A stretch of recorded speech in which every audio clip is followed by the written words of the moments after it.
The forgotten asylum. जैसे ही मैं गाड़ी से बाहर निकला, मेरी रीढ़ की हड्डी के नीचे से एक ठंडक दौड़ गई। लावारिस पनाहगाह मेरे सामने आ गई। इसके बुलंदो बाला किनारों और टूटी फूटी दीवारें इस बात का सबूत हैं। भूला हुआ दूर, क्या आपको यकीन है कि यह एक अच्छा ख्याल है? मेरी दोस्त एमिली ने पूछा। इसकी आवाज तशवीश से भरी हुई थी। मुझे उसे देखना है, मैंने जवाब दिया। मेरा तजस्सुस मुझसे बेहतर होता जा रहा है। हमने पनाह के तारीक माजी के बारे में सरगोशियां सुनी थीं, गैर इंसानी सलूक, मरीजों की बगावत और नामालूम गुमशतगी। जैसे ही हम दाखिली दरवाजे के करीब पहुंचे, हुआ में एक निशानी टकरा गई। रीन वुड एस्लम एस्टिब्लिश्ड एंटी हस्टी हेड 200 फायूटी अंदर कदम बढ़ाते हुए हमने खुद को एक अजीम शान फोयर में पाया। हमारे ऊपर का फानूस धूल से ढका हुआ था। ये जगह खौफनाक है। एमिली ने सरगोशी की। आओ, मैंने जोर दिया। उसे पुनः की गहराई में ले गए।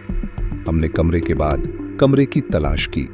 जंग आलूद तभी साजो सामान से भरा हुआ था और मरीजों के रिकॉर्ड धंधले हुए थे, लेकिन ये मरीजों के कमरे थे जिन्होंने मुझे हड्डियों तक ठंडा कर दिया था।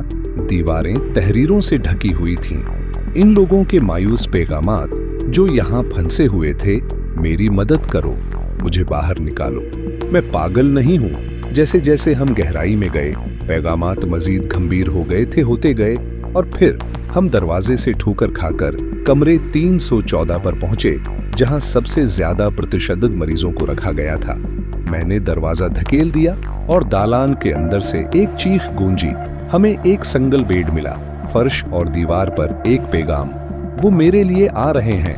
अचानक एमिली ने मेरा बाजू पकड़ लिया। वो क्या था? उसने सरगोशी की एक हल्की सी सरगोशी दीवारों से गूंज रही थी। बाहर निकलो जब तक तुम अब भी कर सकते हो। हमें 2 बार बताने की जरूरत नहीं थी। जब हम पनाह गजीन से भागे तो मैंने महसूस किया कि कुछ राज भला देना ही बेहतर था, लेकिन सरगोशियां मजीद देर तक रह गईं और मैं कर सकता था। इस एहसास को मुतजलजल न करें कि हमने किसी चीज को परेशान किया है, कोई ऐसी चीज जो हमें हमेशा के लिए परेशान कर देगी।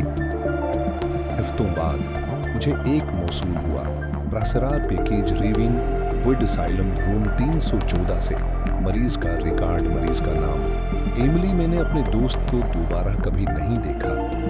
कुछ लोग कहते हैं कि वो अब भी इस पनाहगाह में फंसी हुई है, इन मायूस किन पैगामात को हमेशा के लिए सुनाते हुए।